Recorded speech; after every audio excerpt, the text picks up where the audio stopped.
Hello, I'm Roger Armstrong, and I'm a psychic child that was born in 1930.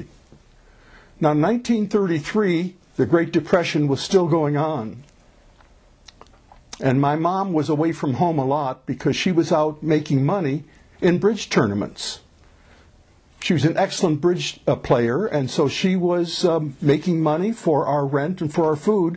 My dad's laundry business was marginal at that time, and he was trying to keep all his workers in salary having money. Now, being alone when you're 3 wasn't too bad for me because I had friends that came and visited. Now, my friends were adults, and they would just appear to play with me. And we would play games like touch your leg and move that muscle without moving your leg.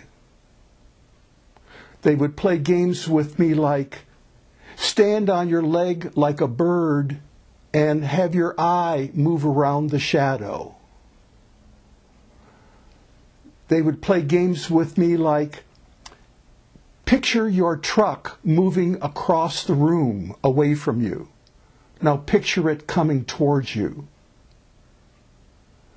And we would do that all afternoon. Now, my mom heard those stories, and they were concerned about leaving me home alone anyway. So they decided to send me out to my grandpa's farm and be with my grandpa.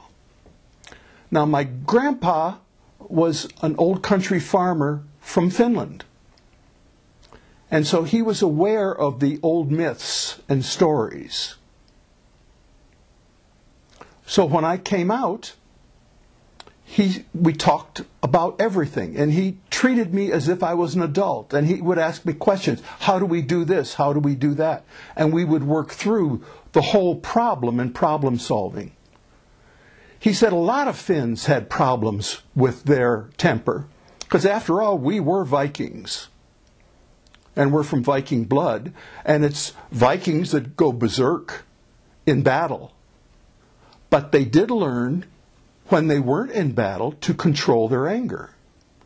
So we talked about and practiced ways how to contain my anger and to release it, but not release it towards people.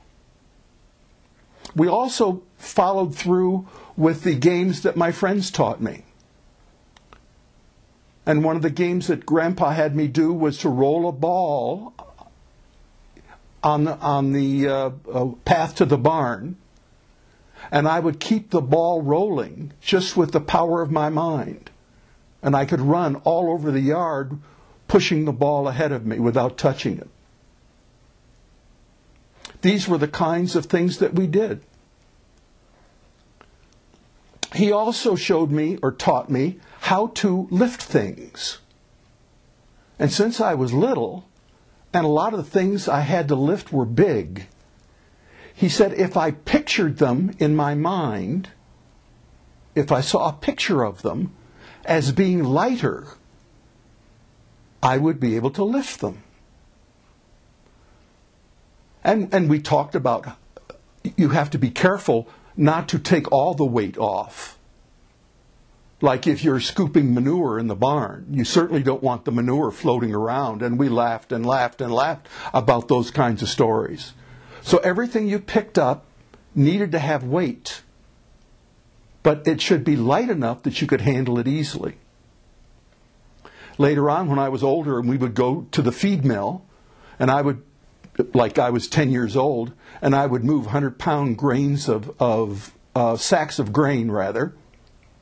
And then the millmen would go to pick it up, and they would be astonished that it was a 100-pound sack of grain.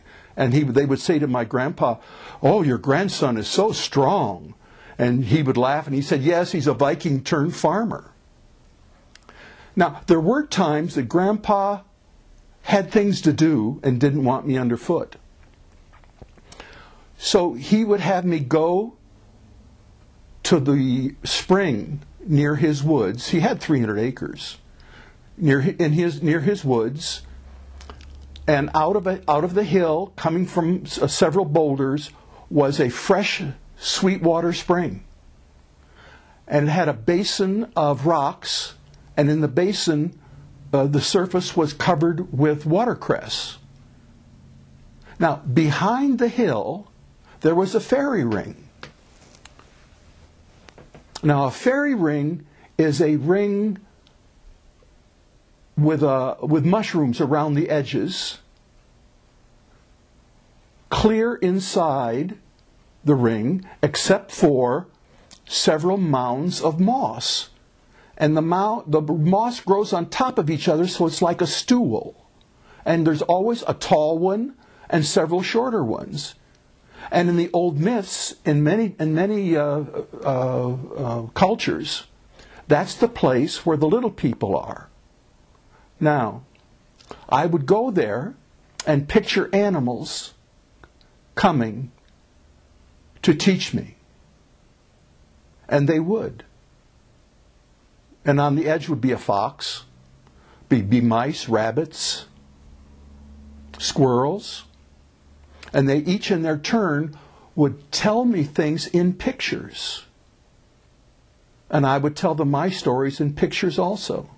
The one they liked the best was the time that I reached down to pick watercress and fell in the pond head over heels. They just laughed and laughed and laughed at that. Now, when it was time to go home, I could hear Winnie the cow, because she had a bell on her. And she would come up to the pond. So I'd get my watercress. When her head was down, I grabbed a hold of her horns, or one horn, make myself lighter, and when she lifted up her head, I would swing on her back. And then we would go to the barn, her cowbell dinging, and 65 other cows following us.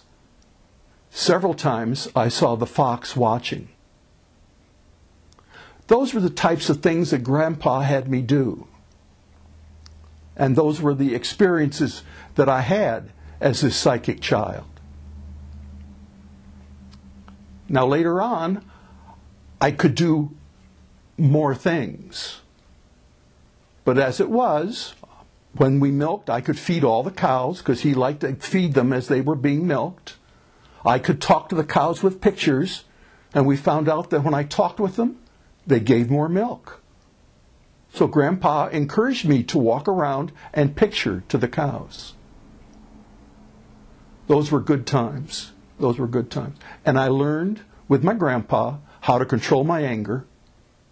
And we set forth a whole series of rules that if you have special abilities like I had, and if they were developed like they should be, you needed to control them and to hide them, because most people just didn't understand. And that's why it was important to have things have weight. Yeah, my grandpa and I had all kinds of secrets. He was a marvelous man. Well, I hope you enjoyed my story. And I have many more that will be on my website. And that's wasapsychicchild.com. Now, the whole purpose of this is I'm interested in meeting other Was a Psychic Child people. I gave a talk at the Metaphysical Library in Ashland, Oregon, and I met 3.